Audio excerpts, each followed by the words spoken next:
Well, Commissioner, firstly, thank you very much for speaking to the winter school of our business school today. I think it's very much appreciated. And it was a very wide-ranging and intensive issues that you've raised with us. And my challenge is to try and compress them into a few key questions. I'm reminded of what Bertrand Russell once said when he was asked to reduce his thinking into two words and his life's experience. And he said, it's clear thinking and it's kindliness. And I certainly think on the clear thinking side, you had a lot to say about that today in regard to the field of education, indeed also strategic thinking, leadership, and indeed team effort. So if I was to distill perhaps the first question out of that, I'd say, well, so far as that bears on the tax system and the important role that a stable and a respected tax system works in a modern economy, how important would you want to emphasize again why such a tax system is important for a good economy and a good democracy? Well, let me start with thank you, first of all, for having me. It was really a delight to engage with students and a wonderful way to invest my 67 minutes of Mandela Day. When we engage with our staff, we actually say that the work we do funds our democracy. There is no program that government promises to deliver, no provision of public goods, whether it is as small as a social grant or as huge as building a new port or a new harbor or a hospital, would be possible without tax money. So central to our well-being as a society, central to building social cohesion, is having a well-functioning tax system. The second part of your question is about the engagement that an organization such as SARS has with its public. There are two perspectives, I think, that is important. One we struggle with more than the other. The one we struggle with is we are part of government.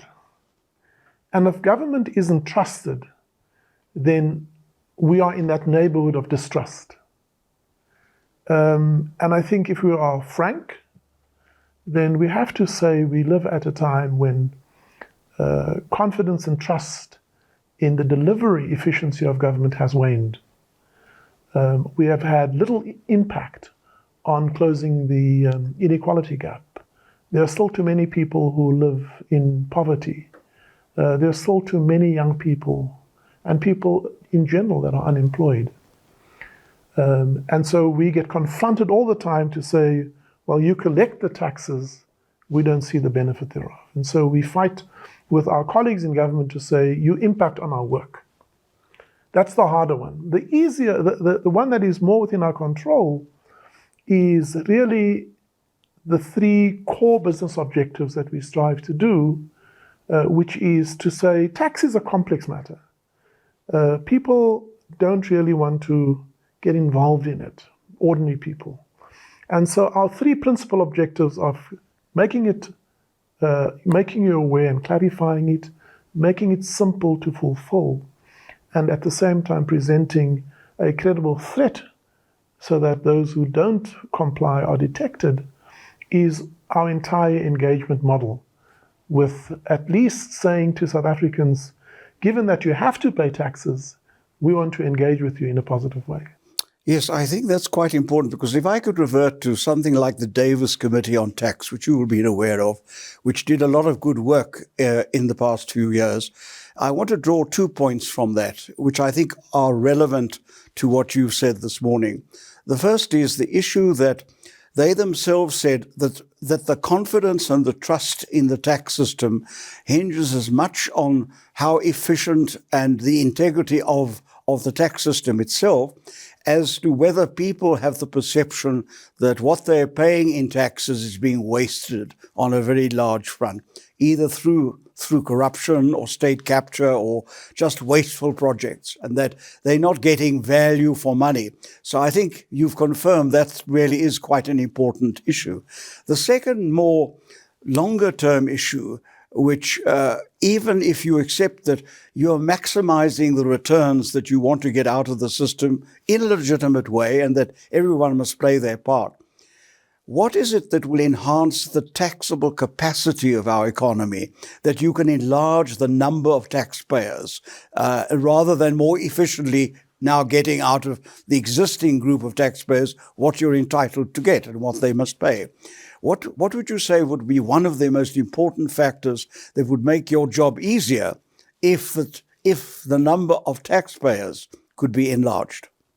Nothing would make my job easier. But it's a journey. And so the first is to make sure that those taxpayers who are registered, that they fulfill their obligations. And not for a moment do we believe that every employer who collects payroll taxes on behalf of SARS are fully compliant. And so we have already a huge mismatch between monies that are collected by employers and monies that finally make its way into the state coffer. I don't sit here believing that every individual necessarily fully discloses their income or does not necessarily try to overstate their expenses.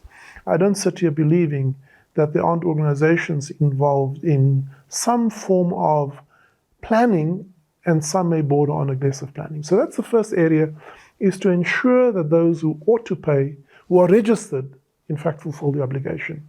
The second, and this is a sad reality of our society, we have seen in the last period, and especially through the years of state capture, that crime, and economic crime specifically, corruption and fraud and illicit financial flows have really proliferated. And we see the evidence of that now. What is coming through in the various commissions of inquiry is the tip of the iceberg. It is deeply endemic, what is happening in South Africa. And so our second area of focus is to work with the prosecuting authority, the Hawks, SAPS, the NPA, more collaboratively to ensure that those who have willfully defrauded the system, that they are brought to book. And that's an important piece of work. And then, in addition to that, there are those who may still be under the impression they're not necessarily the hardened criminal type, but they still willfully seek to undermine the system because they don't believe, for the very reason we mentioned earlier on, people who say, I am consciously going to shortchange government for my tax obligation because I'm not confident I'm getting value for money. In addition to paying my taxes, I still have to provide security, send my kids to private schools, pay for my own medical aid. And that's understandable. Unacceptable, but understandable.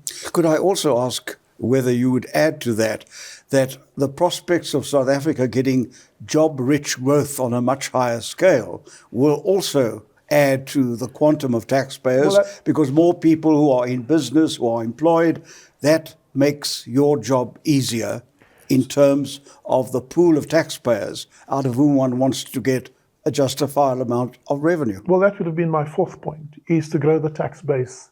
And to grow the tax base in a number of real substantive measures. The one is to ensure we create more employment. We are 7 out of 10 young people aren't employed. We have a country where 35-year-olds have never worked. So creating employment is a real addition to the tax base. Secondly, creating businesses. And that's, we still see many businesses in trouble, in liquidation, applying for business rescue. And then an area where I think Professor Parsons we have to focus hugely as a society is creating a society where more people create employment and is less in need of receiving employment. And that's the small and micro business people, individual vendors. And that's not just a tax issue. I think it's a broader ease of doing business issue that we have to focus on the government, the red tape, and all of the other complications. So for me, that's, unless we finally grow the tax base and our productive capacity, we are simply moving pieces of the pie and not growing the pie. We want to move people fundamentally in the longer term out of welfare and into work. Absolutely. And into productive employment. Absolutely. So I think there everyone is on the same page. Could I ask you, in terms of your vision and your mission at SARS, what do you think, in terms of what you've outlined, are your goals and how far you've got? What would you identify as the biggest single obstacles to being able to realize what you would like to achieve over the next couple of years? Intrinsically, the biggest issue now is to change the culture and the ethos in the organization. And sadly, organizations such as SARS, the NPA, the police, there are still people in the organization that are undermining the higher purpose.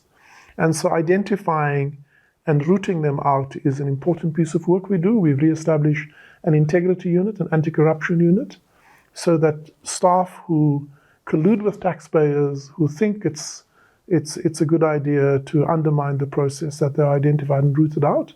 That's a deep intrinsic issue. Secondly, to build capacity and skill, and that's an ongoing process. The most important challenge I have right now, which is on public record, is we are underfunded, under-resourced. And what we need to do is to make sure that government reviews the way that resources are allocated to institutions such as SARS and the NPA. Because unless we address those institutions in state that improves our integrity and our resourcefulness, then we are continuing to ensure that those factors which undermine our social fiber, they prevail. So for me, it is about intrinsically changing the culture and adding more capability and skill. You heard about technology, data, and people. And then government looking at organizations such as SARS as a longer-term investment into the well-being of South Africa. If I had to distill out of what you've said, and also related to your remarks, you spoke about the importance of one big idea. And from the agenda that you've outlined both now and in your presentation, if you had to be challenged, what is the one big idea that you think is now important from your perspective? For SARS? Yes, for SARS. I think it is to earn the respect of South Africa to the point where we create a virtuous momentum where every South African feels they want to make their contribution. That isn't only dependent on SARS. We spoke about the entire ecosystem must be virtuous, but at least from our perspective, we want to make sure that one reason not to trust government is removed. That's within the sphere of our control. And you've heard this morning that building an institution that is beyond reproach, where our integrity is never questioned and trusted, and where the experience is a pleasant experience. Whilst paying taxes no one really loves, at least they must say, the experience. And for us, therefore, the big idea is no service is the best service, is really central to building a model of engagement with society where they don't have to lie awake at night about their engagement with us. Yes, I seem to recall someone once said that good government is in fact dull government, because when you take it for granted and it's working, you shouldn't have to worry about Absolutely. it. And SARS is one of those things you shouldn't ultimately have to indeed worry about. In conclusion, I just want to build again on your appeal that under those various headings that we've mentioned, education, strategic thinking, leadership, team effort, that the issue of clear thinking was very important. And could I conclude then with this question and say, you mentioned that you're hoping to achieve certain things by, say, about 2025. In conclusion, what would your message be to South African taxpayers now, saying, look, by 2025, we would like to see you take the following message on board as a taxpayer in South Africa? Before I give South Africans a message, I think the first thing I must do is acknowledge that many taxpayers feel justified in their sense of disgruntlement, their sense of dissatisfaction about the overall delivery of government. I think affirming that is important, because very often governments can be in denial about that, the negative impact they have on society. Then, having stated that, I would ask every South African to not give up, but to be, if we go to the central ethos of our Constitution, it is to accept that we want to build a system of governance and a societal system that indeed addresses the injustices of the past, the divisions that have come about under the previous dispensation, improving the material well-being of South Africans. We can either be part of the problem or part of the solution. I would urge, notwithstanding the difficulties, the frustrations that we have, that we remain enjoined and endowed in the idea that we want to be part of the South Africa our Constitution promises, and that in our small way, we will continue to make a difference. You know the shellfish story. We may not be able to change the world, but at least we can change the world that we are, our small world, starting with myself, my home, my family, and ultimately, if I am privileged, such as I am, the organizations where we work with. Well, thank you very much, Commissioner, for that and for your insights. I think one can conclude and safely say that with your leadership at SARS, you are very much a part of the solution. Thank you very much. Thank you, you're kind and generous.